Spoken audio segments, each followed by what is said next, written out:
Hey, it's Tpok. I'm back in Katawa Shoujo, and we left off being at the nurse's office. So yeah. The nurse sighs and rubs it at his forehead with one hand tiredly. Emmy, you've got to be more sensitive to the limits of others. I don't know if he told you, but Hisao has a bad heart, and getting him to race you was incredibly irresponsible. Actually I started it. The nurse is stunned by my statement.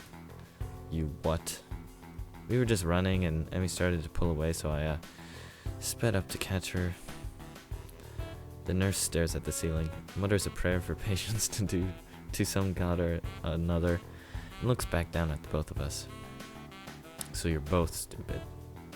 That's a comfort, I guess. Now, come on, Hisao. I've got to make sure your heart's not going to explode or something. I dutifully obey and follow him into the adjacent room where we ascertain that I am, in fact, not going to keel over and die. So how does it feel? I don't know. Nothing much. Tired, but it might just be from the exercise. You should stay here for a few hours and rest, and we'll see how you feel after that. I'm not going to object, so I lie down on the infirmary bed. A thoroughly miserable Emmy comes in after getting an earful from the nurse in the other room. I couldn't hear what he said through the closed door, but I'm sure it wasn't pleasantries. Look, I'm really, really sorry. I should have been more careful. Hey, you didn't know, and it's not your fault. She looks awfully down and sorry, and my reassurances don't do anything much to cheer her up. I want to make it up to you. Again with that decisive nod.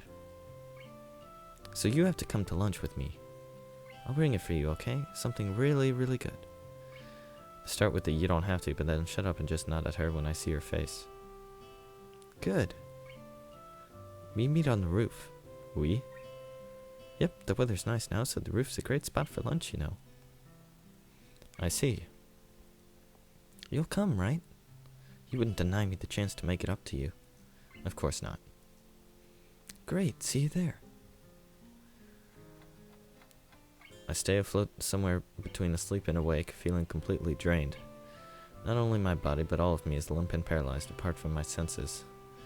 I swallow with difficulty, then try to lie as still as I can, which in this state is not a very hard thing to do. The nurse is shuffling around on the other side of the curtains he drew to give me privacy. I can see his shadow shifting about in the sunlight. He has opened the window of his office. It's windy outside. The clean white curtains flutter in the breeze in a heavy, lazy motion, like waves. Light sifts through them slowly, absorbing into the fabric. I close my eyes. The breeze on my face feels like the soft fabric of the curtains. I listen to the sound of my heartbeat for a moment, trying to shut out the sound of the nurse tapping away on his computer and my own heavy breathing. It's steady. Damn, not even a week and I end up like this again. I really screwed up this time. I should have known better than to play the half-baked sports star in front of a real one. And why did I try to act brave, like that heart flutter was no big deal, even when it was obvious that it was? It was just a reflex, to push it away, to keep it inside. I didn't want it to happen.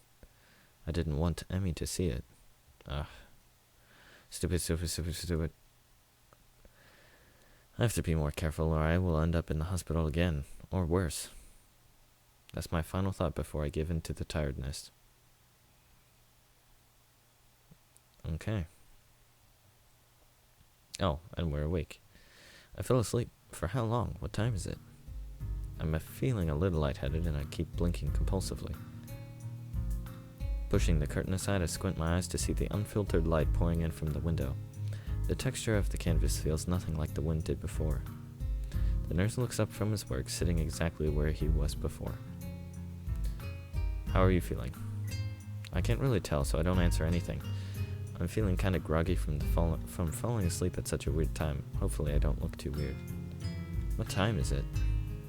Me croaking at the question to gain some orientation. The nurse looking at his wristwatch before answering. Things seem to happen in slow motion. 10:15. I try to think for a moment what that means, but I'm not really sure. You didn't answer my question, Hisao. Oh, fine. Climb down from that bed then and we'll see how you're doing. Don't. I try to do exactly that, only to sway dizzily when I move too fast. The nurse moves to support me by an arm and sighs. Stand up too quickly is what I was going to say. Just sit there. I'll check your pressure to make sure. My good intentions sure lasted a long time. I shut up, embarrassed with myself, while the nurse gets busy with an old-fashioned contraption and my arm. After a couple of minutes, he puts it away, looking neither pleased nor unhappy. You're all right. Head stops spinning. Yeah. Good, and how are the contents doing? You didn't show very good judgment out there, Hisao. I swallowed the retort I was going to make. It's what I was thinking myself, but hearing it stated by someone else makes me want to protest. What he's saying is not pleasant to hear. Doesn't make him any less right. No, sir. He nods, looking as neutral as he was before. It would be easy to be angry at him if he said, told you so or something, but he doesn't. I can try to help you keep your health, but ultimately the last call lies within you. Hopefully this little episode will be something that'll remind you of that. Here, a note for your teacher, to avoid an interrogation. I take the slip of paper he's offering and then take my leave, as I can't think of anything else to say, nor even really want to. Stay out of trouble, you hear me? I don't think it was anything but a scare, but next time could be different. I hear you. There's some way to get the school building straight from the auxiliary building, but I'm not keen to find out and possibly get lost, so I go out from the exit that I know works. I stop at the stairs of the auxiliary building, deliberating for a moment between going to the dorms to get my books and stuff and going straight away to class. The sun stings my eyes, so I head towards the dorms. The halls are quiet as the courtyard was, naturally so since everyone is in class. I knock lightly at the door of 3-3 and push open the door when Matao calls from the other side. Sorry I'm late. 15 pairs of eyes turn to me. Good morning, Nakai. Matao seems to be somewhat confounded by my coming in late, as if I interrupted his flow or something. Judging from the rambling lectures his classes tend to be, that might be the case. I pass him the note the nurse gave me. Matao takes it with a nod and reads it quickly. He lifts his eyebrows and gives me a kind of stern look, but doesn't say anything, just nods solemnly again. I shrug and he gestures at me to run along, so I naturally do. Only 2 pairs of eyes remain keenly following me as I walk to my seat. I'm not surprised in the least when I feel Misha's fingernail prickle through my shirt about 15 seconds after seeing myself. Psst, where were you? None of your business. I know this is probably the worst answer I can give, as it only serves to pique their curiosity, but I have no energy to come up with an elaborate cover stories right now. However, Misha backs off. She's unexpectedly fast to give up today. In a minute, she's back poking at me with her finger. Come on, tell us. Shi-chan is very interested too. It was just my wishful thinking. She just talked about it with Shizune, probably devising ways to get me to spill the beans. No. She retreats to negotiate again. As a member of the student council, it's your duty to tell us why you're skipping class, especially if it's something fun. Okay, I'm gonna save. Save. Exercise. That did not go well. Are you sure you want to save? Yes, I am. Okay. Return. Yeah, sure, I was having fun at the nurse's office. Or I don't want to talk about it, okay? If I do... Okay. I don't think I don't want to talk about it.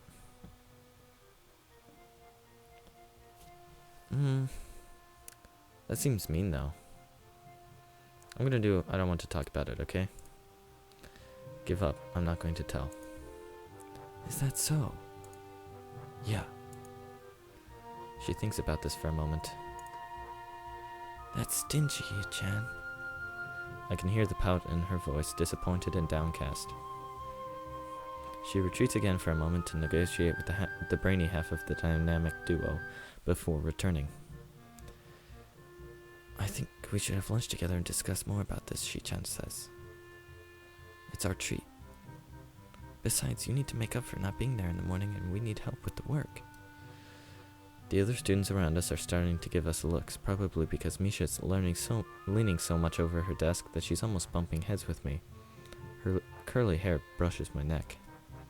It smells like shampoo and very much like whatever she puts in there to make it go like that. I think the girl in front of me is trying to eavesdrop. Hope nobody's getting the wrong idea about this, though I'm not really sure how it would be possible to get any other kind of idea. Luckily, Matao stays oblivious or deliberately ignores Misha so far. I can't really win this one, can I? I promised to eat with Emmy too, but I can't be involved in two places. Ooh, jeez.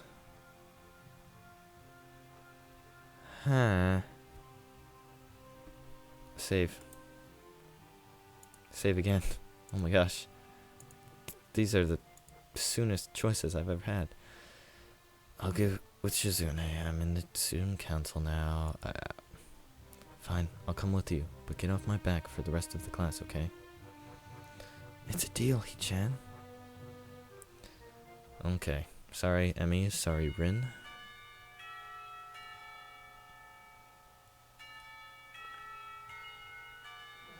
On the way to the student council room, I can see students walking back and forth through the halls, probably in preparation of their own projects. The festival is practically here. That means there are only two possible reasons that my help is required. Either there's only a small amount of work left and they just want a helping hand to wrap up the mundane final checks they are obligated to. Or there is a ton of work left and Shizune is putting on a calm face as a torrent of the built-up procrastinated work that threatens to kill us all. Once inside the office, I look around and see that it's deserted. I guess that means there isn't a lot of work left, huh? Since there's no one here and all. It's always like this, Hee-chan. This confirms what I've thought before, but I've never actually been able to confirm definitely. Shizune and Misha are the student council. The whole student council. Damn, so it's true. The student council really is only you two. Oh, geez. Shizune looks upset. Shizune looks as she's stuck, wondering whether to be ashamed or explode with anger, and Misha is equally divided between laughing and trying to stop her. Well then, Hee-chan, you'll be happy to know that since it's just us three, we have a lot to do. A lot. That does not make me happy. But it seems to make Shizune very happy. Wahaha. Just kidding. It's actually not that much work, Hee-chan, so we can afford to enjoy a little lunch first. Ha ha ha. The two of them produce a small array of plastic containers seemingly out of thin air. It's chicken cutlet with tomatoes and soybean sprouts. Doesn't it sound delicious, Hee-chan? We just made this morning and it's still warm, so eat. I take one of the containers and open it. It looks nice and certainly smells good. The fact that I'm really hungry adds to them even more. Wow, this looks great. Where did you get this? That isn't important, Hee-chan. There was supposed to be a stall selling lunchboxes, but the girl who was to run it suddenly said she couldn't do it. Hee-chan said, what a waste, and it was a lot of work to trick Hee-chan into making this. Hey, what the hell? So, Hee-chan wanted to see if she could do it, but then decided not to, right, Hee-chan? Shizune sulks angrily, shooting Misha a displeased look. I don't think that I was supposed to hear that story. So this is your test food. I'm eating it too, Hee-chan. And Hee-chan is too. That doesn't answer the question.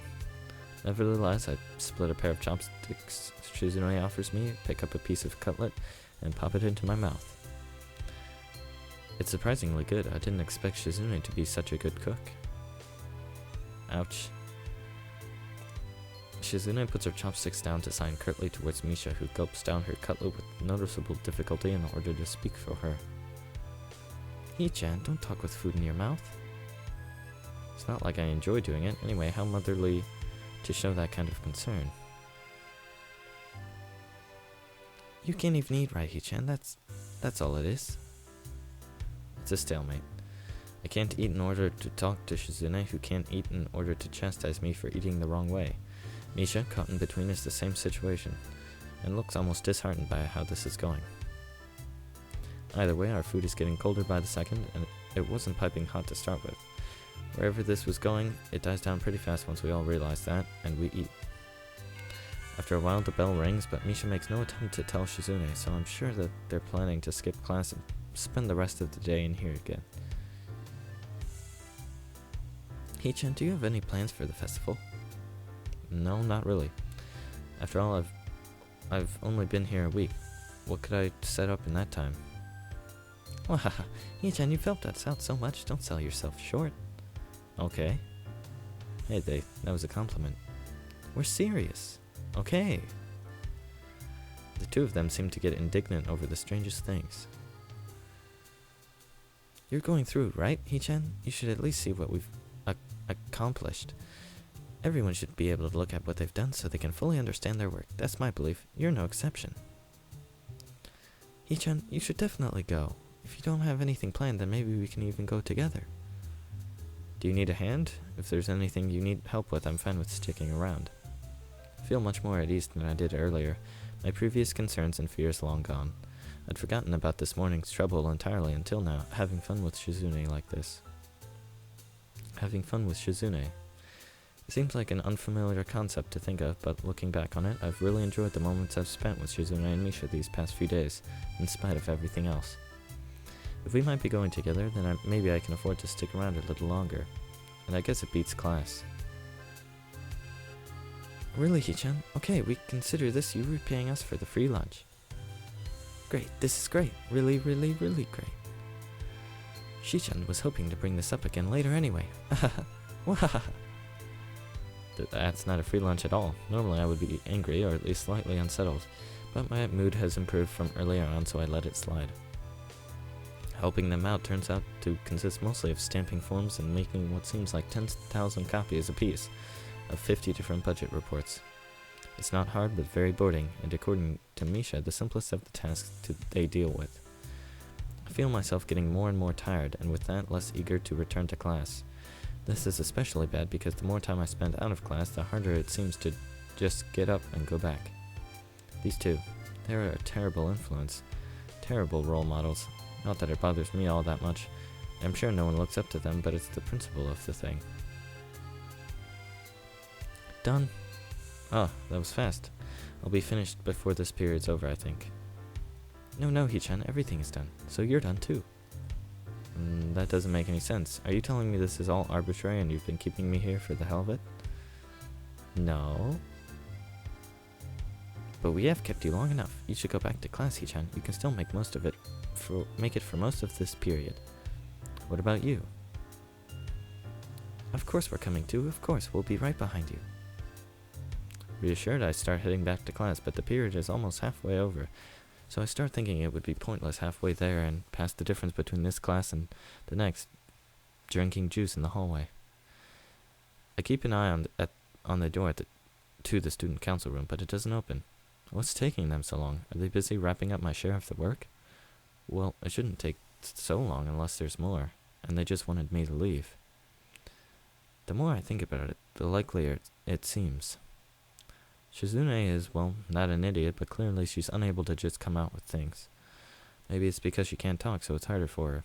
She has Misha, but all in all, as easy as they make it look, there's still a difference between casual speech and sign language. I contemplate going back there to check on them, but the bell rings, and I have to go to class. They join me a few minutes later, and the thoughts I had in my mind before slip away in the routine of school life. Okay, well, we'll return to this day of school next time, but anyway, guys, thanks for watching. Sorry there wasn't a video yesterday. Was really busy with work, and then the phone's ringing. Good time to stop, I guess. Thanks for watching.